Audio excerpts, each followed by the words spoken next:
देख रहे हैं JI न्यूज, आपकी आवाज। राष्ट्रवादी मुस्लिम पसमानदा महाज भारतीय मूल के दलित गैर हिंदू पसमानदा मुस्लिम समुदाय के बीच में राजनीतिक रूप से, शैक्षणिक रूप से और आर्थिक रूप से जो पिछड़े हुए लोग हैं उनको राजनीतिक हिस्सेदारी दिलाने के लिए, उनको आर्थिक हिस्सेदारी दिलाने के लिए और उनको शिक्षा के क्षेत्र में आगे बढ़ाने के लिए लगातार काम करने वाला एक संगठन है। हम धन्यवाद देते हैं माननीय प्रधानमंत्री नरेंद्र मोदी जी को कि 800 साल से इस पासमानदा के दंश को झेल रहे पासमानदा मुसलमानों के दर्द को माननीय प्रधानमंत्री नरेंद्र मोदी जी ने समझा और भारत की मुख्य राजनीतिक पार्टी के साथ मुख्य धारा से जोड़ने का जो आह्वान करा, तो यदि मैं ये कहूं कि बड़ी आबादी के सुर को माननीय प्रधानमंत्री नरेंद्र मोदी जी ने स्वर देने का कार्य करा। आज इस समुदाय में जागरूकता बढ़ गई है और इस समुदाय को पहली बार यह एहसास हो चला है कि अब हम भी शिक्षा के क्षेत्र में, रोजगार के क्षेत्र में, आर्थिक और सामाजिक क्षेत्र में जो अपनी समुदाय के बीच में छुआछूत झेल रहे थे, शायद अब उससे बाहर निकलकर राष्ट्र की मुख्य धारा से जुड़कर इस देश को देने वाली श्रेणी में शामिल हो जाएंगे। इसी क्रम को आगे बढ़ाते हुए जब से माननीय प्रधानमंत्री नरेंद्र मोदी जी ने भारतीय मूल के पासमानदा मुस्लिम समाज के बारे में बातचीत शुरू करी है, तब से बहुत सारे लोगों को पासमानदा मुसलमानों के दर्द के बारे में जानने और समझने का भी शुरुआत हुई है।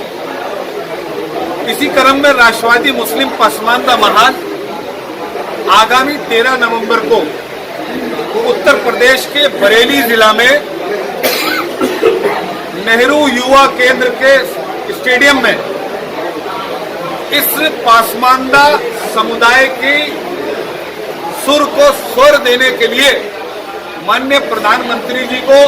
धन्यवाद रैली का आयोजन कर रहा है कि हमारे दर्द को एक ऐसे नेतृत्व ने समझा कि जिस तक अभी हम राजनीतिक रूप से तो जुड़े नहीं हैं, न वोट के रूप में जुड़े हैं, लेकिन फिर भी प्रधानमंत्री नरेंद्र मोदी जी ने जिस संकल्प के साथ इस देश का नेतृत्व शुरू करा था कि सबका साथ, सबका विकास, सबका विश्वास, आज प्रधानमंत्री नरेंद्र मोदी जी ने पासमानदा मुसलमानों के विश्वास को अर्जित करने की जो पहल शुरू करी है, हम उसके लिए पासमानदा समुदाय, जिनको हम अंसारियों के नाम से, बंजारों के नाम से, कुरैशी के नाम से, सैफी के नाम से,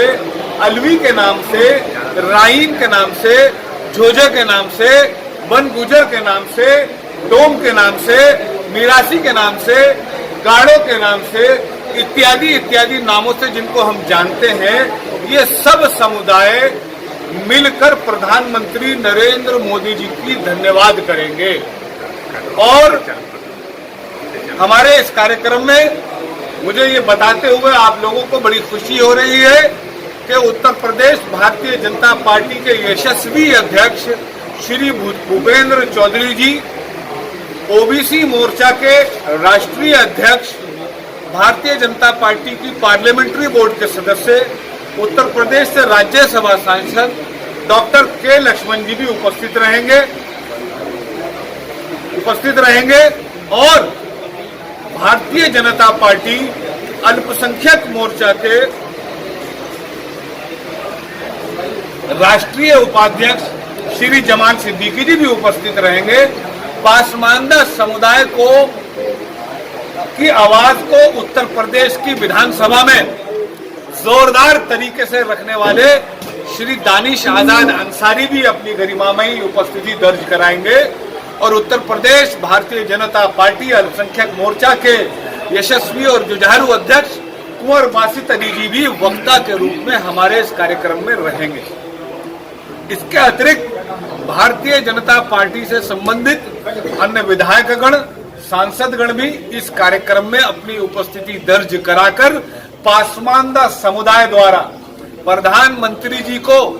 जो धन्यवाद रैली दी जा रही है उस धन्यवाद को स्वीकार करने के लिए उपस्थित रहेंगे और पासमानदा समुदाय का संदेश माननीय प्रधानमंत्री नरेंद्र मोदी जी तक पहुंचाएंगे।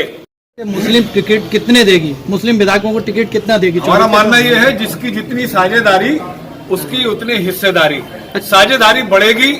तो हिस्सेदारी भी बढ़ेगी। अच्छा, साझेदारी बढ़ाने की अपील हम कर रहे हैं सभी से। अच्छा, ये 2014 आया है कि भारतीय जनता पार्टी मुस्लिमों को टिकट नहीं देती है, तो पासमानदा समाज की जो भागीदारी की बात हो रही है, तो जो अभी सवाल किया भाई ने, तो लगभग कितने विधायकों को टिकट मिलने की आशंका है या फिर ऐसे ही पहले की तरह रहेगा? देखिए, विधानसभा चुनाव तो जा चुका है। आपके सुनने में आया है कि वे टिकट नहीं दिया है। मैं आपको इससे आगे भी सुना देता हूँ, टिकट जब दिया है तो वोट भी नहीं दिया। लेकिन क्योंकि प्रधानमंत्री नरेंद्र मोदी जी का ये संकल्प है सबका साथ, सबका विकास, सबका विश्वास, जब ये संकल्प हम धरातल पर अर्जित करते हैं तो शायद दानिश आजाद अंसारी को अगर हम टिकट देकर चुनाव लड़ाते तो यही पासमानदा समुदाय वोट नहीं देता शायद उसको। लेकिन क्योंकि सरकार बनती बहुमत से है और चलती सर्वमत से है, सर्वमत की सरकार बनाने के लिए हमने